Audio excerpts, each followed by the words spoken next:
ಅಕ್ರಮವಾಗಿ ಅನ್ನಭಾಗ್ಯ ಅಕ್ಕಿಯನ್ನ ಸಾಗಣೆಗೆ ನೆರವು ನೀಡಿದಂತ ಆರೋಪ ಕೇಳಿ ಬರ್ತಾ ಇದೆ. ಇದಕ್ಕೆ ಲಂಚ ಸ್ವೀಕರಿಸ್ತಾ ಇದ್ದಾಗಲೇ ಪಿಎಸ್ಐ ರೆಡ್ ಹ್ಯಾಂಡ್ ಆಗಿ ಬಲೆಗೆ ಬಿದ್ದಿದ್ದಾರೆ.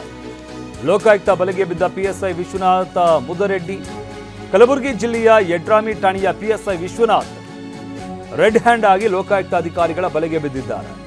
ಕಾಳಸಂತೆಯಲ್ಲಿ ಅನ್ನಭಾಗ್ಯ ಅಕ್ಕಿ ಸಾಗಿಸುವುದಕ್ಕೆ ನೆರವು ನೀಡ್ತಾ ಇದ್ರು ಪಿಎಸ್ಐ. ಅನುಕೂಲ ಮಾಡಿಕೊಳ್ಳುವುದಕ್ಕೆ ಲಂಚಕ್ಕೆ ಪಿಎಸ್ಐ ಡಿಮ್ಯಾಂಡ್ ಮಾಡಿರ್ತಾರೆ.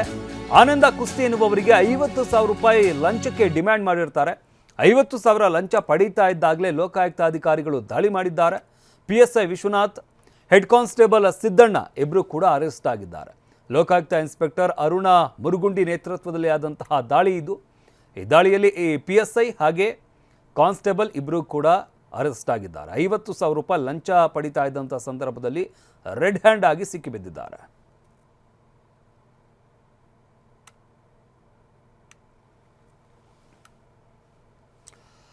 ಕಲಬುರಗಿಯಲ್ಲಿ ಆಗಿರುವಂಥ ಘಟನೆ ಇದು. ಗೃಹ ಸಚಿವರ ತವರು ಜಿಲ್ಲೆಯಲ್ಲೇ ಆಗಿರುವಂಥ ಘಟನೆ. ಪಿಎಸ್ಐ ಮತ್ತು ಹೆಡ್ ಕಾನ್ಸ್ಟೇಬಲ್ ಇಬ್ಬರು ಕೂಡ ಲೋಕಾಯುಕ್ತ ಬಲೆಗೆ ಬಿದ್ದಿದ್ದಾರೆ. ಕಲಬುರಗಿ ಜಿಲ್ಲೆಯ ಯಡ್ರಾಮಿಯ ಠಾಣೆಯ ಪಿಎಸ್ಐ ಲೋಕಾಯುಕ್ತ ಬಲೆಗೆ ಬಿದ್ದಿರುವಂಥದ್ದು. PSI Vishwanath Mudareddy, head constable Siddanna Biradar Lokayukta ಬಲೆಗೆ ಬಿದ್ದಂತಹ ಇಬ್ಬರು ಅಧಿಕಾರಿಗಳು. ಕಾಳಸಂತೆಯಲ್ಲಿ ಅನ್ನಭಾಗ್ಯ ಅಕ್ಕಿ ಸಾಗಾಟ ಮಾಡೋದಕ್ಕೆ ಅನುಕೂಲ ಮಾಡಿಕೊಡೋದಕ್ಕೆ ಆನಂದ ಕುಸ್ತಿ ಎನ್ನುವವರ ಬಳಿ 50,000 ರೂಪಾಯಿ ಲಂಚಕ್ಕೆ ಡಿಮ್ಯಾಂಡ್ ಮಾಡಿರ್ತಾರೆ ಇವರು. ಆ ಹಣವನ್ನು ಪಡಿಬೇಕಾದಂಥ ಸಂದರ್ಭದಲ್ಲೇ ಲೋಕಾಯುಕ್ತ ಅಧಿಕಾರಿಗಳು ದಾಳಿ ಮಾಡಿ ಇಬ್ಬರನ್ನು ಕೂಡ ವಶಕ್ಕೆ ಪಡೆದಿದ್ದಾರೆ.